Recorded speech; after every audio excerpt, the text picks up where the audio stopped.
ꯑꯩꯈꯣꯏꯒꯤ ꯄꯣꯂꯤꯇꯤꯁꯤꯌꯥꯟꯁꯤꯡꯁꯦ ꯃꯤꯀꯞ ꯊꯣꯛꯄ ꯆꯨꯝꯃꯦꯕ ꯑꯩꯈꯣꯏꯒꯤ ꯔꯨꯂꯤꯡ ꯄꯥꯔꯇꯤꯒꯤ MLA 30ꯒ 3 ꯍꯣꯏ ꯀꯨꯀꯤ 3 ꯑꯗꯨꯝ ꯊꯝꯃꯝꯃꯣ MLA 30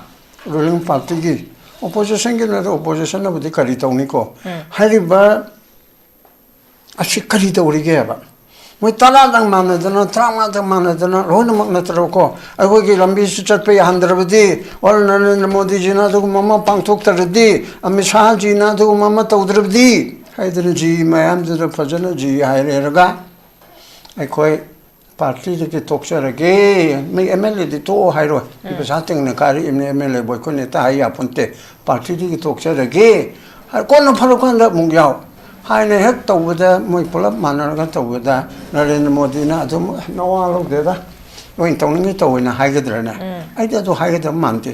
ai thaje deba kanum tore manipur sa do di ama sanang chalo na ai chola kani haina to kadam ne ba adu tawna na begi moi kuntra china karim to de se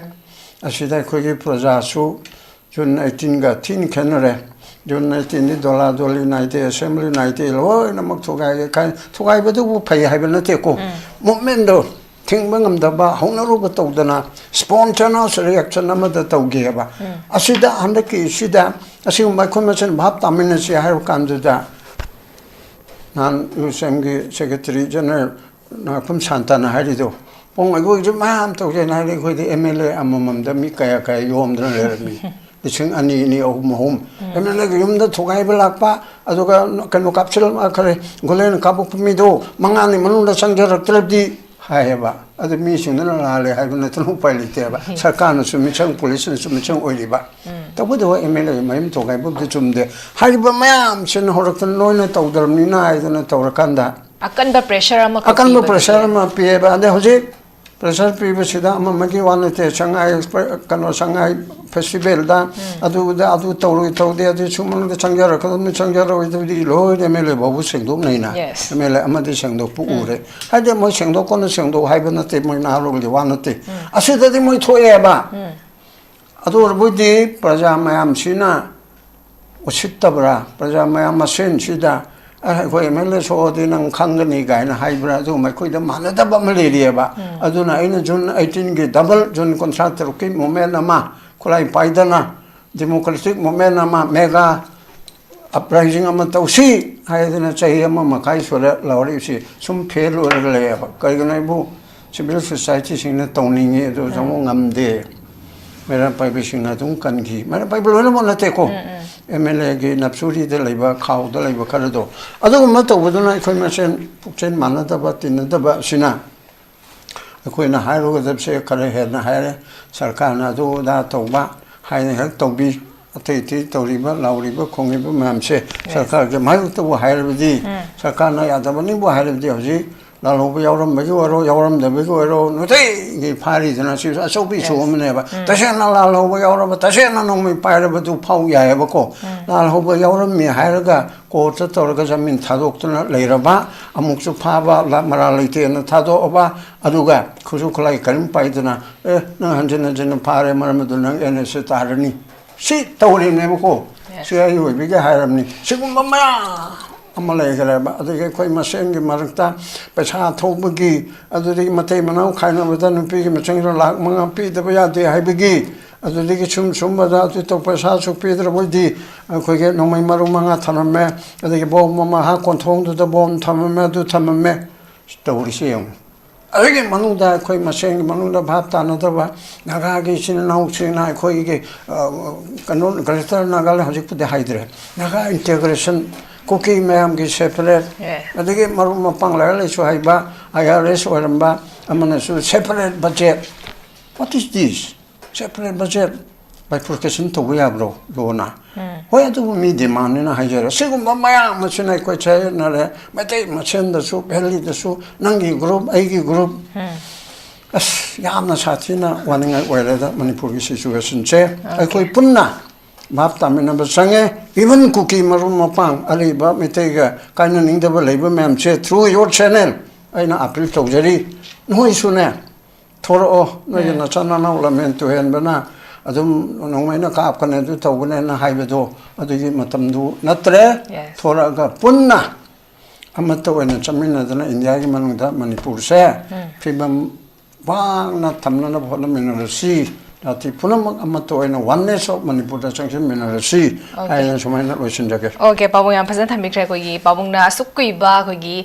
irang se kharok padagi jo hongna dumak unity oise habagi pose dumak lauraga sula abani masi ngasi fau pada koi unity oi ba ngam dabagi potani pabung na law body aduki mati hausu su dum lauri basine koi punna amudang di unity ora kanda koi thoi ba conflict se yam tuna loshina ba se koi praja sina so hona se habagi potani ai hausu ki koi numit kharani sida koi airline gi thoi ba wathok habi tare koi maram chadana flight cancel to ba flight delay to basina koi passenger kaya dadi masa masa na chat kadoriba tangai fadana chali ba thabak sing don nang dabagi pona makak maduna passenger sing dadi yamna koi khudong ja da basing mayuk na ba habi tare aduga airfare gi mamal henkalak pasi khogi mamang dagi so hongna khogi leram badu dagi hena double tan henkalak pagi pona makak leiba masina larba praja sing dadi to kimti wa bagi pona makak su leiba wara su wana to da ba ya da ba thabak ni khallaga tang su tang na ka ga khogi chatnari ba ngak tani dubu masida amuk flight delay to ba flight cancel to bagi pona masigi matang da su khogi static su su ba bagi ona clarification pi da bagi pona makak leiba swai gi matang sa kharani sida koigi airline gi koigi sector sing the aviation sector da thoiba koigi crisis habi darim sing matanda pamu kamai thamini kitan thambiu Manipur sida constitution se pungkai kai hre achau nungjao mata michel makai bidong na pungkai kai hre right from 3rd May of 2023 till now say aniga thani pan mapan kaya kita ngare me da say haidoripse asi bawpi sida adum constitution gi manungda leiba provision singchi adum indabadagi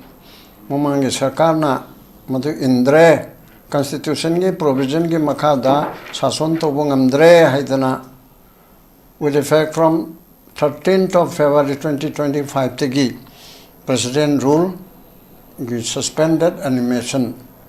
assembly di mutattaba adu thabuk tawhandaba loina mantri mandul lehendaba haiba port ama tawdana la constitution chatabagini then president rule di constitution chalan darabodi president na mawana pe vasakti ki matung ina mana power se loksille that means central government ki rule oire that means governor ki rule oire whatever name may be president rule ibsa governor rule ni central rule ni aduga president rule ni in the name of president aduna aduga me phibam torpa asidasu tayama farakadore asidasu fundamental rights in cha ningthi jana natena khaitang bhoba ngakpasi ngamdreba haugi ba 8 master oirini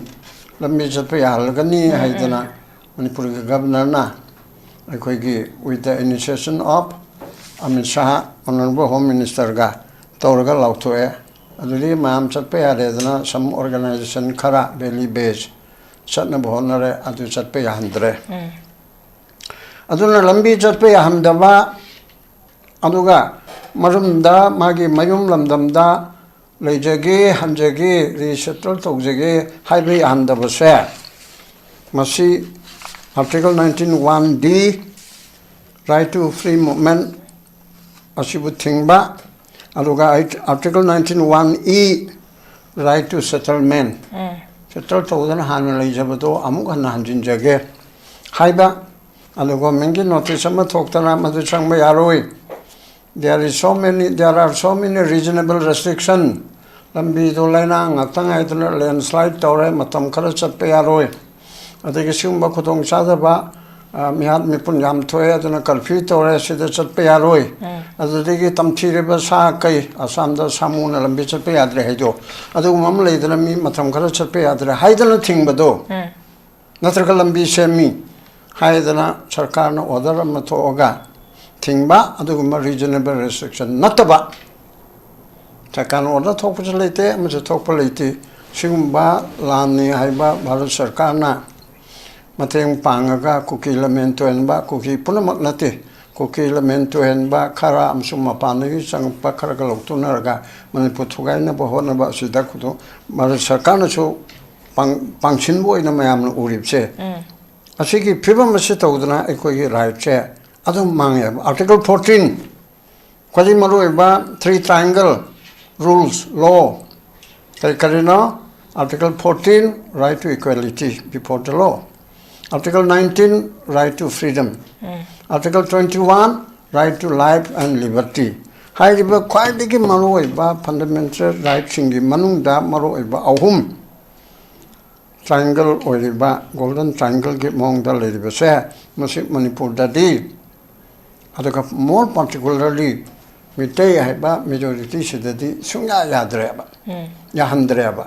aduga madu yahandabaduna maram oidana mitay nataba atay laminari ba community singdasu naga dasu pangan dasu aduga tei dasu loine so on pot am oireba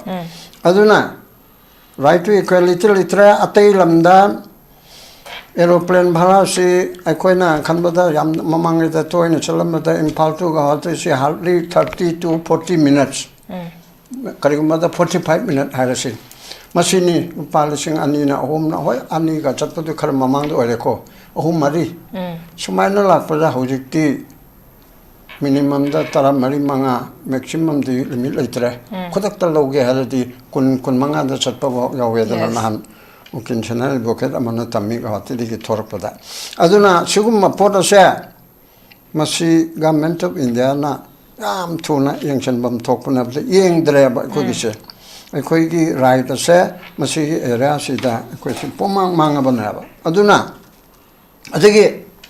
jiki hariba mathakta makada chatpa yadramnina mathakta chatpadudi phare alternative ni hairasi pasal itabu bhawda lisinga ni ma huma khara targa manipur gi damukta di kudong sadri ba si matam khari goina ibal lisingam changma da tawira hai bhaw yabane ba ko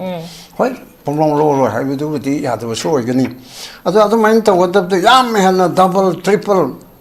oina hengat pa asidi yamna kaibam loire ba aduga lambi jatpa sisu ya handrip si karigino Government of India na Government of Manipur na security singsi kari tauna ba thambano around 60-70 mapangi India ki central ki security forces mamlare including army state police ki amdar 40 mu ramgani to kare handu engine ko 40 mu amaga 60-70 kumbamle ragati more than 1 lakh security force local police ne mapandiki central forces porga 1 lakh laidipsi karai da sinabno lambi jatpa sida national highway ani sida lising na tiene chipai chamatang deploy tawada kilometer kun mari manga da natro impal to sanapati ki marak kangpokpi oramdai ge marak sida leidriba kangpokpi phawda lebisu bawda subject to correction kilometer kun chamukta na ba hardly masida sipai chamana chanina round the corner akogi round the clock asi tawbada akogi mamangai da ina laloba ma lokthokpa chalu kanuda te kun muki mamangda adagi do dharmanagar dagi kanuda koi agartala asi ki chingi lambi se thekoi toraga moidati kanboi ga du toraga sipaina ayupung tara degina tara mathoi bauda muthaba asomdagina mu halakpa haibsida karigumma kudong chatabun talitheba matamduda moigi Tripura National Volunteer ga TNB ga ni yam leiba yam underground yam kanba matamdu karimta effect tawdeba adu maina chang laina governance si phajana leragati matamdudi Tripura ge de mana community government leibinina phana phatra chu khatang maung taw khali di tawidana adu gomigi potu tawi sidadi adu sungamdre makhada chetke yade mathak tawre yadre mathak chatpa yahandri bese pesana ngamandri bese masichu right to free movement da apan me pibna ba free movement thingdena nangna si chonga chatpa ke chokai dena ba chongmodu oithok chaba potnina madubu yahandana na ba pesa tingalliba aduga lambi pasadu lejada ba laira ba nang ba khonggangi leriba moide dum mapanda laing ta da sip tare asigi policy da leibisuna aikogi human right aikogi fundamental right ase manipur da pungka kaktat leba aduna anba raunda aina thamning ipsi asigumba hoi hojik development khara laire haidana punga sakna supo chatpa yade ngarang nahan boba taude khote na hai nga sidiki khara khanni haibra khotpra aduga maduda tonggi ba bhara kakhiba tongdi tongdriba singadugi bhara handokam thokpa idudega chu yana nga lite sana hanokpa tabani aino thamadu tawge na loksel riba pesadu thabukdu tawdre da handokam thoktro cham cham na mi cham khangna ba hairaga adu ju handokadamni handokpa khara hore du chu pai aduga handoktarbi hayang legal suit ga torok kholokpada handoktabadi yaro ba aduna masi punama si yanga ga koina waroisin ama Purukna buhona bada koina sai tarai chu meeting tawi asida koina manung awjiki leiriba jati kanglo amage nataba kuki chuwali saba yaba mayamdu koina saba adagi maitei nataba kangbu mayam su yaure raga solution ama purukna ba koigi yangna badi kuki puna maktuna tedna lamen tu henba kuki da belongs to ba manipur thogai ba pamba mapandegi changpa adagi kanglo to ne ba act of terrorism mi hali ba mete waro naga waro kuki oro mama macha macha khangdana hali ba tupi mam sida ko gi yakna bana ba not that kuki je ko yakna bani naga je ko yakna bani khongang je ko yakna bani mete je ko yakna bani haibuduti la le ba haidana sumaina tuna lochen ba yana ba khoi gi manipur gi issue se masi india go mena natraga atop mina ramdas ko bamna to bi gada banate khoi na to gada bani khoi na kuki ari bo wali sabe ya sing do bonu nang mete yaudar di hingmangam de haib dai khoi ke toina dar di hingmangam de haib dai wali sasine haina khoi na hobo ma chang ya sma am okay ebo ko ke pa wo yam phasan thamik ra khoi gi lei hojike leri ba khoi crisis se yamna thuna mak khoi gi normalize ta purak pangam moi da bagi pot am khak leibri na khoi manipur gi hojik leri ba present situation habitare masida so khoi gi passenger mayam am so khoi gi chat ta ba ya ta badru mara mora kana khoi tang su tang na fira gi ma se khoi tang su tang na kak gi pot am khak leibri bani adubu manipur gi hojik leri ba highway hangdok ta bagi posting sai pabung na so a me round ju thamik ra bani ani shu ba ren ba round che pabung de mak lak chara ge khoi manipur gi highway chat pa ya da basina su praja sing sa su ki metik awaba su ori bani hana khoi gi imphal to dimapur aduga chatlamba khoi gi 1000 yo da na ha ba tare chatlamba gi pose hojik di 6 to 7000 gi ticket ka ka na khoi gi flight de chat pa gi pot am khak lai bani adu itara ga di masida ozana so habi ba dumana sigi thoi ba khoi gi flight ki leiri ba wathok sing siga yengura ga di khoi manipur government sina yamna thuna initiative am khak lora kanda highway se yamna thuna hangtok na bagi thabak se sin ba se yamna mak tangai fa da wa phang dani kamai thamin ba yam chumme hojike manipur government se yam kanna na bara yam son bara mission la kashmo madi oirene si kanna hai ga de ai pangsai de sei bumi ne dana mayam na ba haire haide ya da ba kanna che ra ga hogalak pasu yawe yan tarak pasu yawe yam son gre champut ta gi hen son gre president rule na phane na khalura ga asimuk son ma president rule si india ge te mapanda subject to correction leram do mande president rule si mayam na iron hand at yaroi haiba adugi adugumba iron hand to bada lamen to hand balakchen na bo na da khare hendoraktana micham mo so pi kenara mimne ba adu ma bo to dre ba aduna hojiksi akoi gi ngasai kanona so professor mokan on so harido aratada harido makhagi lambi se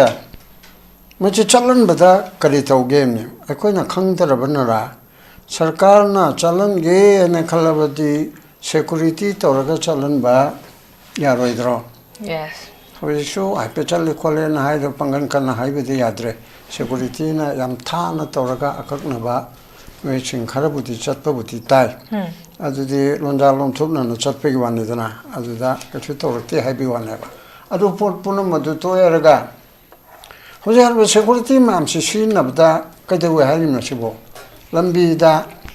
aropi gaina hai na riba adigi mamang da matung da bas ahum chale sipai gari tara chalo kari problem le mai da mamam yaro khang da hakta khang ka dro individual kukila memba ni om thong ai kho ha ta ya ga dro adudi logi mutung na so that side chu leina chumana miam da apan ba piraba adu yam henjena normal course control to ba yadrabdi adudi so that side and to yam yale da sarkar la ko na ta o dam na te सरकारना तौगे हरदी सरकारना तौनिंगबा तौबा ngamigi khudamde aina sum mamangada haigredana ko lalogba lamento henba kambuna nagaland assembly da jamirna chiminso congress na chiminso oiringda akoge namdana speaker da no kanbere motion che admit tau haidana aga bibi sharmana haiba male yam chumma no kanbere che motion admit tau gadamni gomen che leheludamni haide speaker na admit tau thore misu sudana tawrapaduda adaidi madu central government na indiragi matamla kanu ai kaure asi toraga yaroi haidana sipai 500 assembly se question gadamni adugi assembly manung da so me chamarom phijam chelaga no mai paraga changadabani hairaga ibn rajesh pilot mathematics afauba home ministry da ani thona khadi man internal security haba mahawa speaker gi guest phamam duda speaker ge invitation phamam leidana ko adu nakanro phammaga yengdana leiraga haiba lamento henba singna tawriba nongmai paibana namthanam torpatu ngamangi deba adudagi mizoram da tawgiba adu suinirara rajibla laltenga ge tawda mayam se sakhaina ba tawda yar bombing toy madu narendra modi na hoji pok thung nari na ba noi congress ki regime da di paribar ki regime da di micham praja de bu nong thakte ki thade ne yakna bali phana tawda du tawi aina sauri me ba ko adu di gamen to ya da ani piri praman da yam ngam darda adu national highway suda adu yam lum na aeroplane to ka paratrooper to ka to haiba na ti makada lambi du de supai chama ma chani ma gari tara ma kullama hangal anda thabada chama ka bu yodra bhau yai ni adu da dum ya ba natro adu tawning der di gamen ki yam no lo policy ma lebra hete ko na khallasine praja mark to natro kukilamento henba terrorist karan attack to kani haibane ba ko kuki praja punam ni dinate ba ko adu thingbang amna bi methodam ta bau le jadar braba पृथ्वी के मनुदा number 1 2 तारिबा सिपाही दा home सुबह money सुबह position दा army arm forces की अचौबा लेरिबा Narendra Modi number 1 2 ओरिबा इन तोइन हाइबा खगे भीष्म की role Mahabharat Bhishma मरण तरा मरिंग मनी कृष्ण बुसुखलाई होमला पाहलिमनी वसक थोगाइलिमनी अदुगुम बनुपादो द्रौपदी पन्मकांदले एस हरे कृष्ण हाइना हाइबा अदुगे साम नरेंद्र मोदी से kana ko mun de thagal male ga thagal limni ne prithvi pum che mangamine adubu manipu re har kand hare ram bismiki de krishna ni ko magena hare ram manipuram na chapter ya de ka dore ya ro manipuram ne ka yeng de ba poche tawro em tawdrim ne sida asida ko na khanna dar masi tawbam thu iga to kain khanna ngai le te sarkar na chakhani chaloi sarkar na to ge ya ba na tro chi kain tawde ba adu di ka doni अखोई politician सिंगे मिकम थोप चुमे बा अखोई ruling party के MLA कुंठा का तरह और cookie तरह तुम थममा एमएलए कुंठा रूलिंग पार्टी की ओपोजिशन के ना ओपोजिशन ना बुद्धि करी तौनी को हरिबा अच्छी करी तौरी के बा मैं तला दंग माने दना त्रांगा दंग माने दना रोन मक न तरो को अखोई की लंबी सुचत पे हंद्रबदी और नरेंद्र मोदी जी ना तो मम्मा पांगथोक तरदी अमित शाह जी ना तो मम्मा तौद्रबदी हाइदर जी मैम जरा फजन जी हाइरेगा अखोई पार्टी के तोक्चरगे मैं एमएलए दि तो हाइरो पैसा तिंग ने कारी एमएलए बॉय को नेता हाइ आपुनते पार्टी के तोक्चरगे हर कोन फरक कोन मुंग्याव हाइने हेक तौबदा moi पुलप मानरगा तौबदा नरेंद्र मोदी ना अदुम नवा लोदेदा ओइन तौनिंग तौइना हाइगद्रना आइदा तो हाइगद्र मानते ai thajudeba kanam tore manipur sa doidi amasa nang chalo na ai chola kani haina tawra kadam ne ba adu tawna na begi moi kuntra china karim tawdeba se asida khogi praja su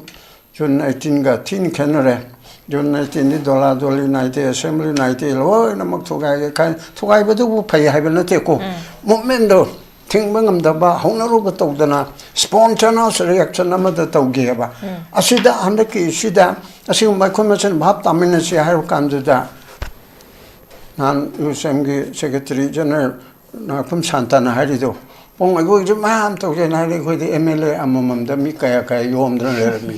ꯂꯤꯁꯤꯡ ꯑꯅꯤ ꯑꯍꯨꯝ MLA ꯌꯨꯝꯗ ꯊꯨꯒꯥꯏꯕ ꯂꯥꯛꯄ ꯑꯗꯨꯒ ꯀꯩꯅꯣ ꯀꯥꯞꯁꯤꯜ ꯈꯔꯦ ꯒꯣꯂꯦꯟ ꯀꯥꯞꯄꯛꯄ ꯃꯤꯗꯣ ꯃꯉꯥꯅꯤ ꯃꯅꯨꯡꯗ ꯆꯪꯖꯔꯛꯇ꯭ꯔꯕꯗꯤ ꯍꯥꯏꯌꯦꯕ ꯑꯗꯨ ꯃꯤꯁꯤꯡꯗꯨꯅ ꯂꯥꯜꯂꯦ ꯍꯥꯏꯕ ꯅꯠꯇꯅ ꯎꯄꯥꯏ ꯂꯩꯇꯦꯕ ꯁꯔꯀꯥꯔꯅꯁꯨ ꯃꯤꯆꯪ ꯄꯨꯂꯤꯁꯅꯁꯨ ꯃꯤꯆꯪ ꯑꯣꯏꯔꯤꯕ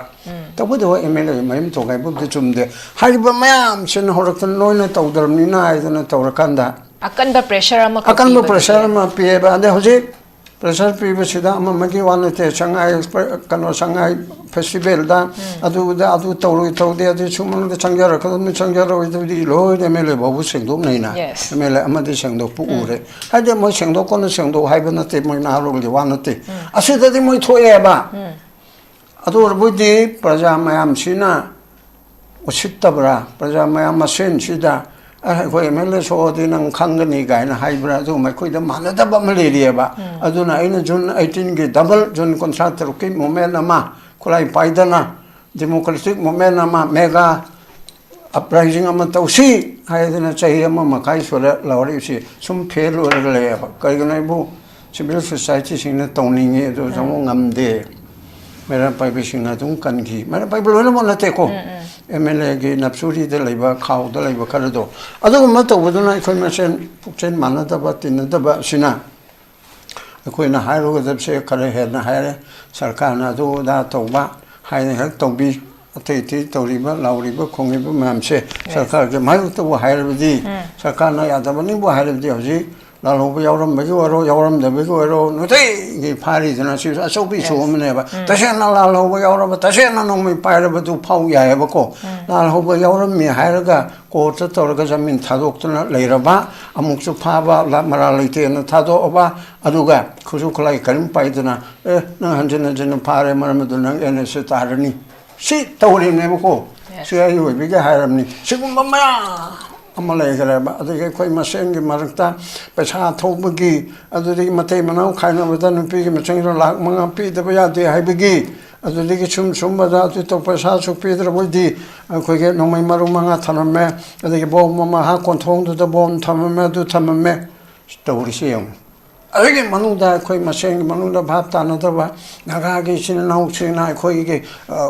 कनो ग्रेटर नागाले हजिकपुदे हाइद्रे नागा इंटीग्रेशन कुकी मैम की सेपरेट अदुगे मरु मपंग लेसु हाइबा IRS ओरंबा अमनसु separate budget what is this separate budget bifurcation to we have lona